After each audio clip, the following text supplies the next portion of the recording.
Ezrat Hashem, bonjour à tous. Alors là aujourd'hui, on va commencer le Pirkei Avot parce que c'est la coutume de Am Israël, c'est le minhag de lire Pirkei Avot de Pessah jusqu'à Shavuot. De Pessah jusqu'à Shavuot, tout le Pirkei Avot. Alors Bezrat Hashem, on a choisi Bessiada Dishmaya de faire avec le livre Birkat Avot du Ben Ishraï. Du Ben Ishraï, Birkat Avot, il y a aussi le pirouge de son fils, Srout Avot. Et là, on va surtout faire le Birkat Avot du Ben Ishraï. Juste avant de commencer, je vais juste donner l'explication du Rambam qui donne sur toujours la première Mishnah qu'on dit avant Moshe Kibel Torah Misinaï, qui est le début de Pirkei Avot. Alors, il dit, là toujours, on commence par Kol Israël Shalem Halek Leolam Abba. C'est-à-dire que la traduction, c'est que tout Israël, il a une part dans Olam Abba. Et bon, le Rabbeinu Chaim Vital, il explique c'est quoi Chelek Olam Abba, Muzman le Olam Abba. Et c'est-à-dire qu'il y a des différents niveaux de Olam Abba. Différents niveaux de Olam Abba. Et là, c'est Chelek. Chelek, c'est tout le monde peut l'avoir. Tout le monde peut avoir sa part dans le Olam Abba. Chez Nehemar, Ve'amer Kulam Tzadikim, le Olam Irshu Aretz. Netzer Mata'ay Ma'ase Yada Litpa'er. Donc le Rambam, je vais commencer avec l'explication du Rambam, que le Rambam, il explique que pourquoi c'est écrit Kol Israël Shemachek Olam Abba, Sheneemar Ve'amer Kulam Tzadikim, le Olam Irshu Aretz. Netzer Mata'ay Ma'ase Yada Litpa'er. C'est en fait pour dire que tout le monde, Ma'ase Yadai, c'est Akadosh Baruch Hu qui parle. C'est comme dans Kriyat Yamsouf, il a dit Ma'ase Yadai Tov'im Vatem Omrim Shira. Je veux dire, mais ce que j'ai fait de mes propres mains, ils sont en train de se noyer et vous faites une Shira.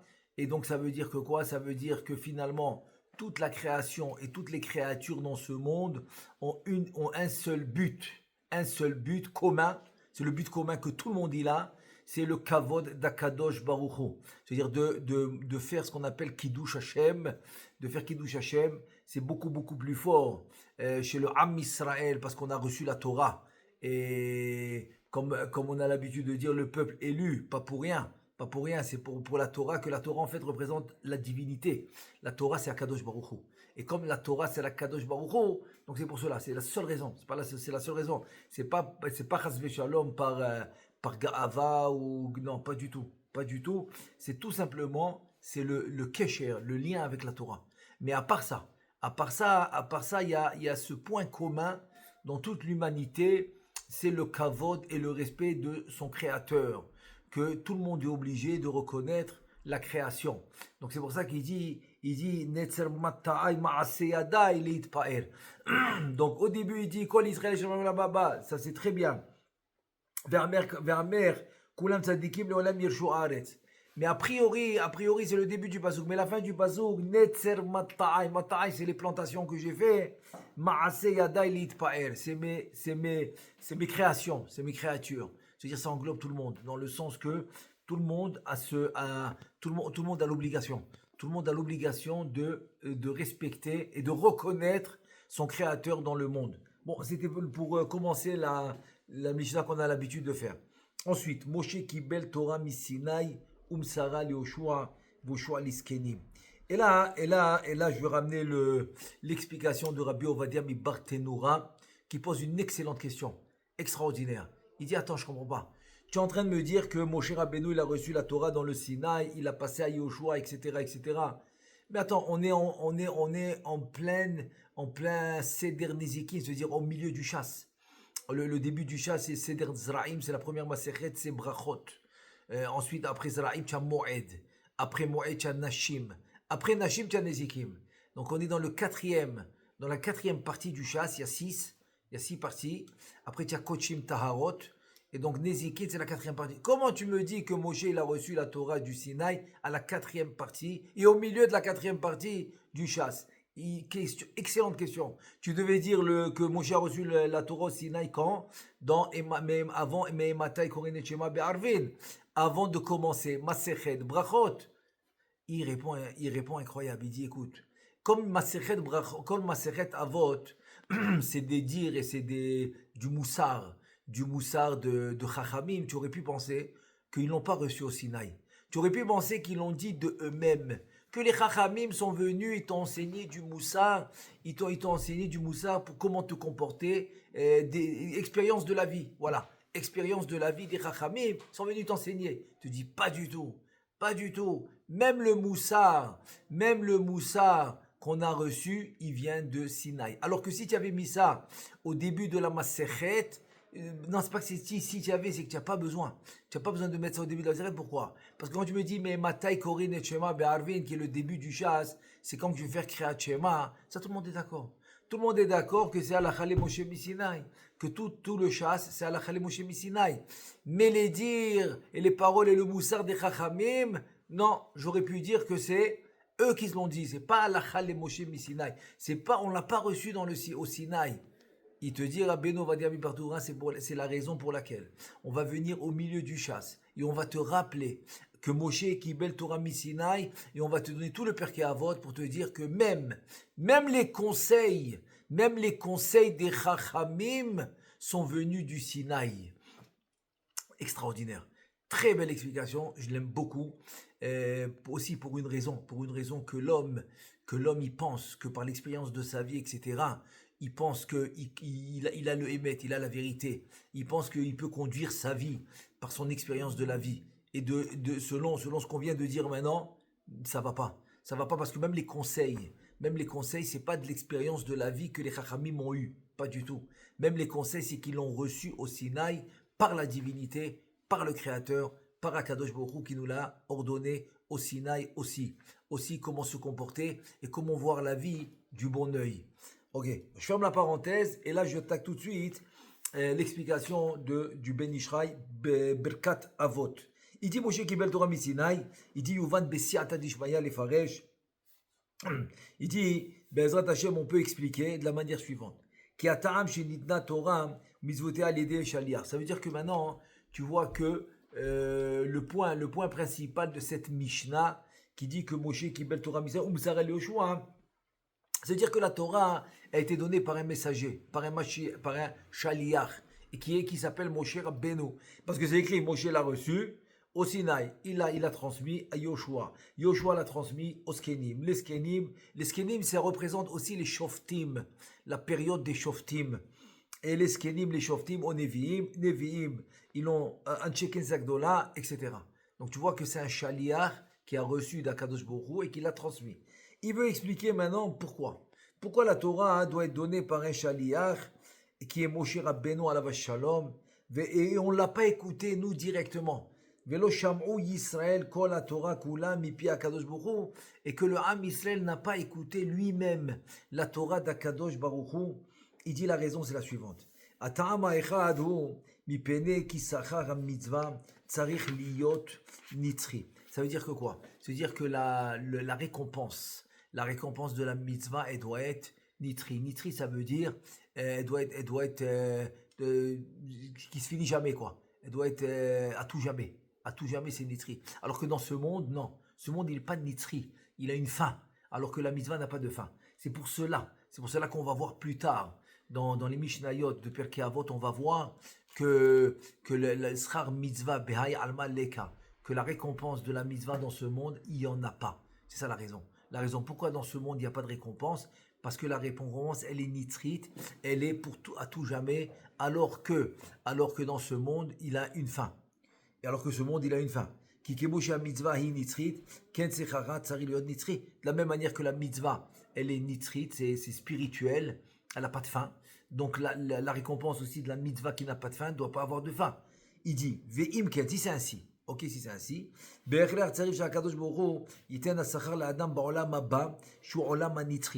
tu es obligé de donner une récompense d'une mitzvah qui n'a pas de fin dans un monde qui n'a pas de fin. Et ce monde qui n'a pas de fin s'appelle Olam Haba. Et Kedeshia Sacha, Shamnitri, comme ça la récompense aussi va être quelque chose qui n'a pas de fin. Puisque la mitzvah n'a pas de fin, et donc tu dois la donner dans un monde qui n'a pas de fin, et donc la récompense, elle n'aura pas de fin. Parce qu'on sait que ce monde a une fin. Ce monde a une fin, il a une limite de 6000 ans.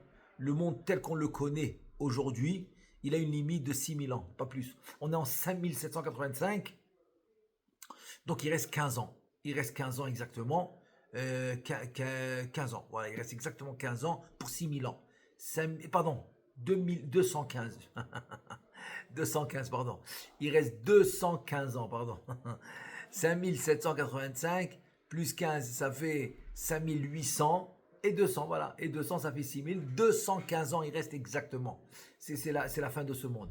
Donc on ne peut pas recevoir une récompense qui n'a pas de fin dans un monde qui a une fin.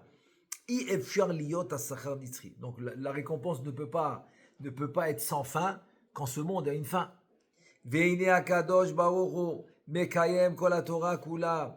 Akadosh Baruch il faut savoir qu'il respecte et qui applique la Torah. Il applique la Torah, c'est-à-dire qu'il dirige son monde à travers la Torah.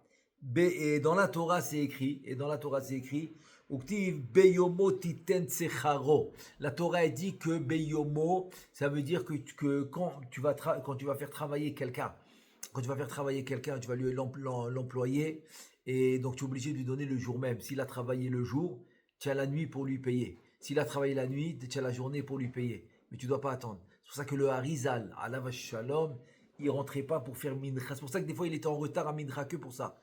Parce qu'il rentrait pas faire mincha tant qu'il n'a pas payé ses employés. Et des fois il n'avait pas sur lui, donc il fallait qu'il se débrouille une somme d'argent pour aller payer ses employés. Donc c'est pour ça que des fois il arrivait un peu en retard à mincha pour payer les employés avant de rentrer à Midra, parce qu'après Midra c'est Arvit, donc c'est déjà un nouveau jour. Donc il voulait payer ses employés avant que le jour se finisse.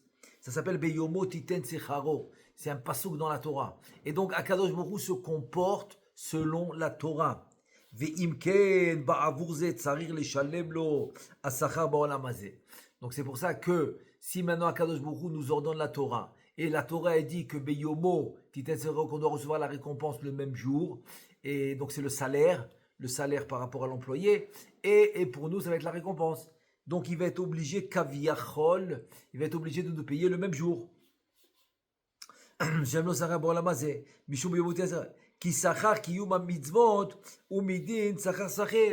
Parce que la récompense des mitzvot, il dit le Ben Ishraï alav shalom, c'est une halakha dans la Torah, dans la Gemara. Sachar sarir, c'est l'employeur et l'employé. C'est un système, Kaviachol HaKadosh Baruch Hu, c'est l'employeur, nous on est l'employé, donc on doit recevoir le même jour, comme le pasuk qui le dit.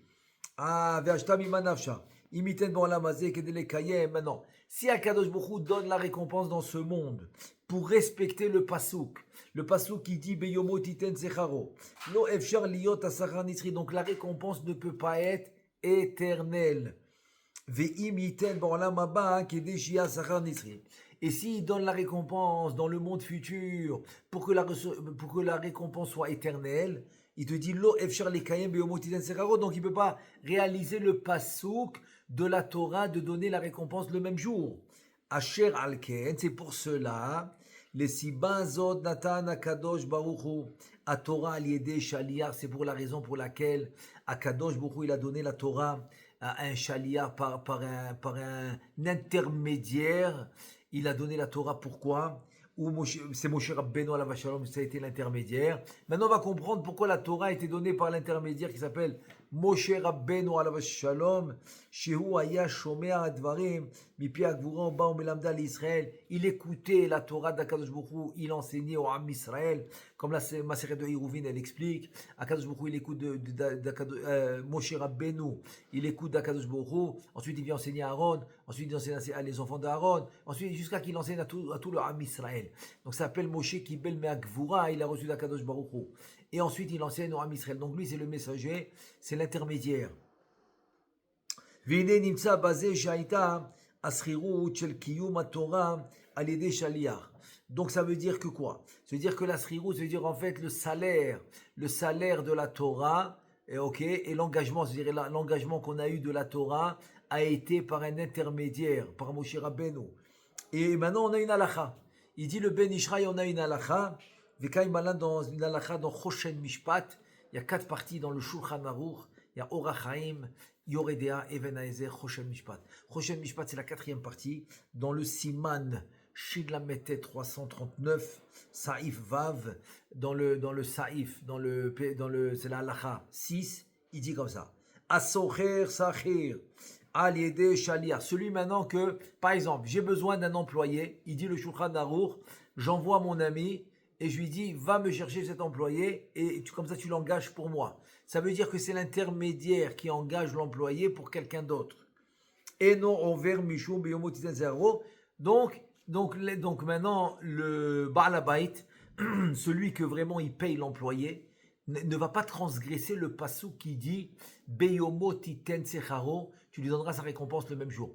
Parce que c'est qui transgresse le passouk que tu donneras sa récompense le même jour? C'est quand l'employeur lui-même va employer l'employé. Lo ha-meshaler velo ha-shaliach. Et même l'intermédiaire ne transgresse pas le pasouk. Pourquoi? Ki ha-meshaler lo secharo ve'atzmo ve'ha-shaliach lo secharo bishvilo. Pourquoi? La raison, elle est simple. Parce que celui qui a envoyé, par exemple, si j'ai envoyé Yitzhak, je lui ai dit Yitzhak va me chercher l'employé qui s'appelle Yaakov. Très bien. Donc Yitzhak, il a employé Yaakov pour moi. Moi, j'ai jamais employé Yaakov parce que je suis passé par Yitzhak. Donc personne de nous, ni moi, ni l'intermédiaire qui s'appelle Yitzhak, ne va transgresser Beyomo Titen Secharo. ואם כן, השתה שפיר יוכל ליתן כביכול את שכר התורה והמצוות בעולם הבא, דלקה בזה משום ביומו תיתן שכרו, extraordinaire. Donc, il te dit, eh ben c'est maintenant, voilà, tu as compris. Tu as compris pour la raison pour laquelle il est passé par un intermédiaire. Comme ça, il va pas transgresser le pasouk qui doit donner la récompense le même jour. Et il pourra nous payer dans un monde qui est éternel. Une récompense éternelle. Nimsa lefi ta'amze. דעל ידי שהקדוש ברוך הוא נתן התורה על ידי שליח, צריך אז האדם להמתין בקבלת השכר עד עולם הבא, ואינו יכול לתבוע מהקדוש ברוך הוא שכרו בעולם הזה. Donc, il vient le Ben Ishraï, il nous dit comme ça, écoute bien, pourquoi maintenant c'est écrit que Moshe Kibel Torah Misinaï Umsara le Oshua, il te dit en fait, pour te dire, écoute, tu peux pas venir maintenant à Kadosh Baruch Hu et dire, écoute, j'ai fait Shabbat, j'ai mis les tefilines, j'ai étudié la Torah. Alors paye-moi, donne-moi quelque chose, donne-moi. Tu peux pas faire ça. Pourquoi tu peux pas faire ça? Parce que comme il est passé par Moshe Rabbeinu, tu peux pas demander ton sachar, tu peux pas demander de la récompense. Et maintenant, j'ouvre une parenthèse pour expliquer la notion. Pourquoi je peux pas demander mon sachar? La notion, elle est la suivante. C'est que si la vérité est que je reçois ma récompense dans ce monde qui a une fin, qui est pas éternelle. Donc ça veut dire que j'ai réduit la mitzvah dans une notion qui a une fin, dans une notion qui n'est pas éternelle. C'est-à-dire j'ai changé de statut de la mitzvah.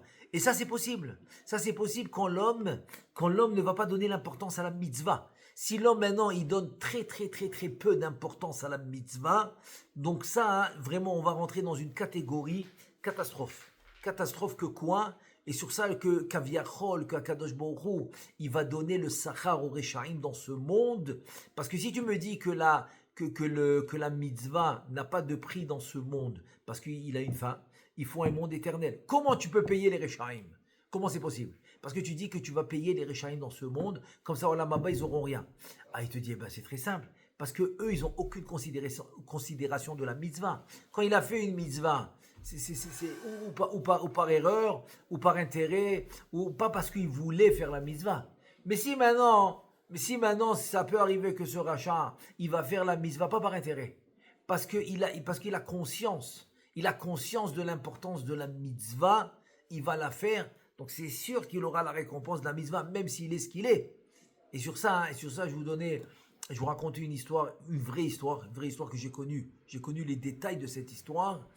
Et voilà que dans un groupe de hors-la-loi de la mafia, donc il y avait le chef de la mafia, évidemment, c'est un tireur de tête, il avait tué beaucoup de personnes, etc.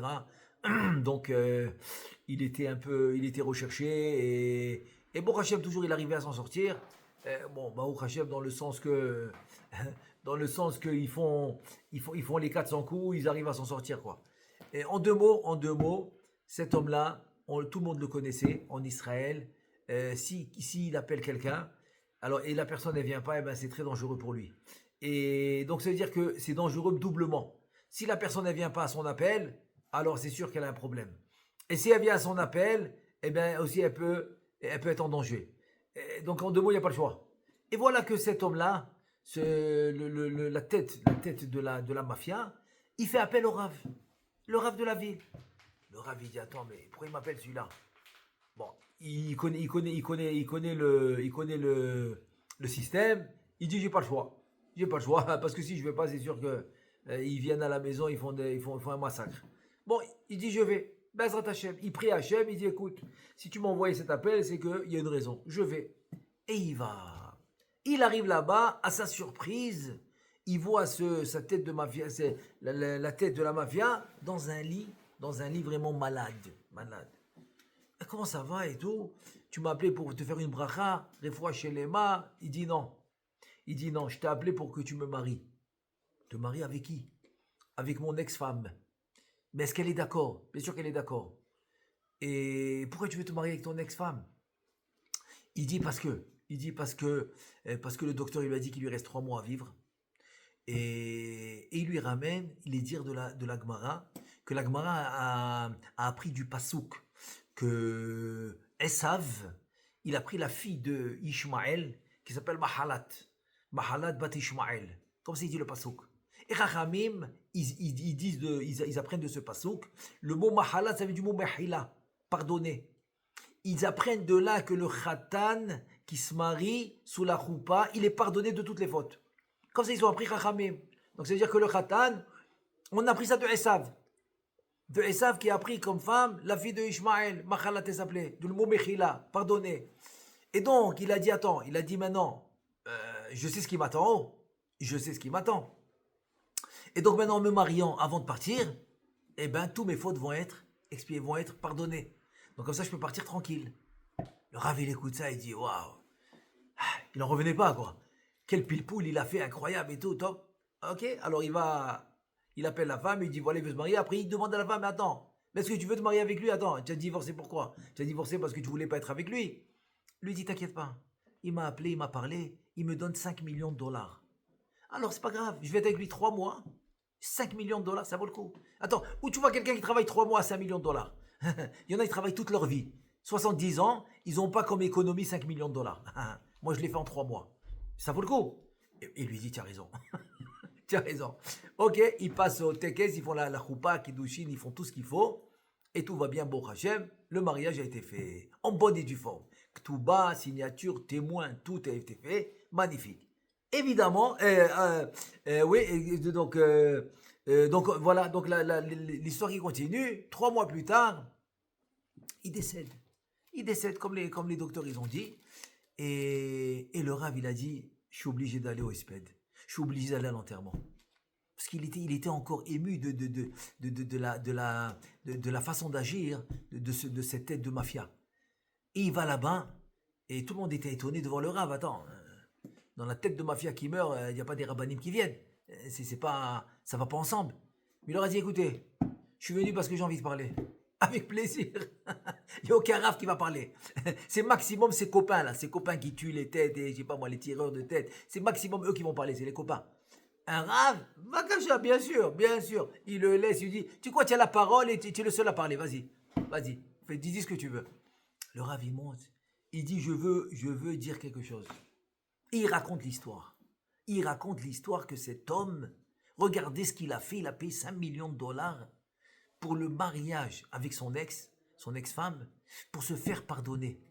Eh bien, je vais vous dire, le fait qu'il a considéré les dires de Chachamim, que c'était Emet, et que c'était des vraies paroles de Chachamim, eh bien, je peux vous garantir, comme ça je le ressens, comme ça il a dit le Rav, comme ça je le ressens, je peux vous garantir qu'il a été pardonné.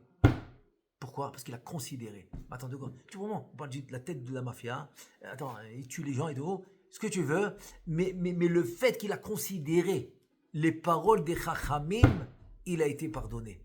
De là, je voulais expliquer par rapport à ce qu'il a dit le Ben Ishraï. Nous, on veut la récompense éternelle. Donc, on l'a dans le monde éternel. Mais pour cela, il faut que la considération des mitzvot aussi soit adéquate à la récompense. C'est-à-dire que tu dois prendre en considération les... Alors maintenant, la question se pose. Si c'est ainsi, que les mitzvot vont être payés seulement dans le monde futur. La question se pose, dans ce monde, il n'y a rien du tout. Il n'y a rien du tout. Arrête. Attends, alors c'est quoi les sgoulottes? Ah, tu fais ces sgoulas, tu fais ça. Telle mitzvah te rallonge la vie. Mashkim ou ma'arim et midrash. Tu te lèves le premier le matin à la synagogue, parmi les 10 premiers. Tu vas le dernier du Bet midrash. Ça rallonge la vie. Tout ça. Alors qu'est-ce qu'on fait avec tout ça? Après, tu me dis que respecter Shabbat, ça amène la richesse. Le Maaser, ça amène la richesse. Tu me dis Aser qui est des chitit Asher. Et le Gaon Mivilna, il dit que si tu donnes 20% de ton Maaser, tu deviens riche. Les 10%, jamais tu vas être pauvre. Quand tu donnes 10%, tu vas jamais être pauvre. Mais si tu veux être riche, tu donnes 20%. Donc tu vois bien que quoi? Que la mitzvah, oui, il y a une récompense dans ce monde. Ça, c'est la grande question. Et la réponse, c'est la suivante. C'est qu'il y a le keren et il y a les perot. Ça s'appelle le keren, c'est le capital. Il y a le capital qui est la récompense de la mitzvah en tant que tel, c'est le capital. Mais aussi, il y a les perot, c'est les fruits. C'est les fruits. Donc, elle vient la Mishnah et te dit que oui, les pérotes, les fruits de la mitzvah, tu vas les manger dans ce monde, oui. C'est-à-dire que tout ce que toi tu vois comme récompense, c'est pas une récompense. C'est des pérotes, c'est des fruits de la mitzvah. Donc imagine-toi, si c'est ça que les fruits de la mitzvah, imagine-toi c'est quoi? Imagine-toi c'est quoi la récompense de la mitzvah en elle-même. Ça veut dire que quoi? Ça veut dire que finalement, le keren qui est le capital de la mitzvah, c'est de ça qu'on parle. Voilà, le sujet c'est le capital. Donc le capital de la mitzvah, il n'y a pas de récompense dans ce monde parce qu'il a une fin. Et la récompense, elle est dans un monde qui est éternel parce que la mitzvah est éternelle et la récompense est éternelle. Mais les fruits, tu peux en profiter dans ce monde, oui. Si tu fais maintenant plus qu'il en faut dans la mitzvah. Si tu fais maintenant le hidur mitzvah. Si maintenant ça suffisait de faire, je sais pas moi, de faire le strict minimum pour la mitzvah, mais tu as voulu faire plus. Si maintenant tu n'étais pas obligé d'aider ton prochain, tu avais toutes les raisons pour ne pas l'aider et tu as quand même fait un effort pour l'aider. Donc tu comprends qu'il y a beaucoup de pérotes, il y a beaucoup de fruits qui vont sortir de tout ça, comme beaucoup de cas, comme beaucoup de cas de figure, que les gens ils voient des nissim, ils voient des miracles. Ça c'est une histoire que j'ai connu vraiment les gens que ça leur est arrivé à un truc incroyable. Voilà que un gabaï de la synagogue, eh ben, il appelle un sophère, lui dit écoute, j'ai un Sefer Torah qu'il faut réparer. Ah ben avec plaisir, c'est mon travail. Ah, mais j'ai pas beaucoup d'argent. Ok, alors combien? En tout cas, il lui donne un prix dérisoire. Attends, mais tu comprends que j'ai une famille, je dois payer le loyer, je sais pas. Ok, comme tu veux, mais moi je sais pas. Et je suis obligé, j'ai pas de Sefer Torah. Je suis obligé de l'avoir. Et c'est bientôt les fêtes, bientôt Rosh Hashanah Kippour, j'ai besoin du Sefer Torah. Il dit laisse-moi réfléchir. Parce qu'il l'a pris en la conscience, tu vois, il avait conscience, il le laissait pas tranquille. Qu'est-ce qu'il fait? Il appelle son copain, le sophère, un autre sophère, lui dit écoute, est-ce que tu as envie de faire les Shem Shamaim mitzvah? Il lui dit quoi? Il lui dit pour 500 shekels. C'est-à-dire, il donnait, le gamin il avait 1000 shekels. Attends, c'est n'importe quoi. N'importe quoi. Moins que 3000 shekels, tu regardes même pas le Sefer Torah. Après, on rajoute dépendamment du travail qu'il y a eu dans le Sefer Torah. On prend 500 shekels chacun, quand c'est lui dit, et on a les Shem Shamaim.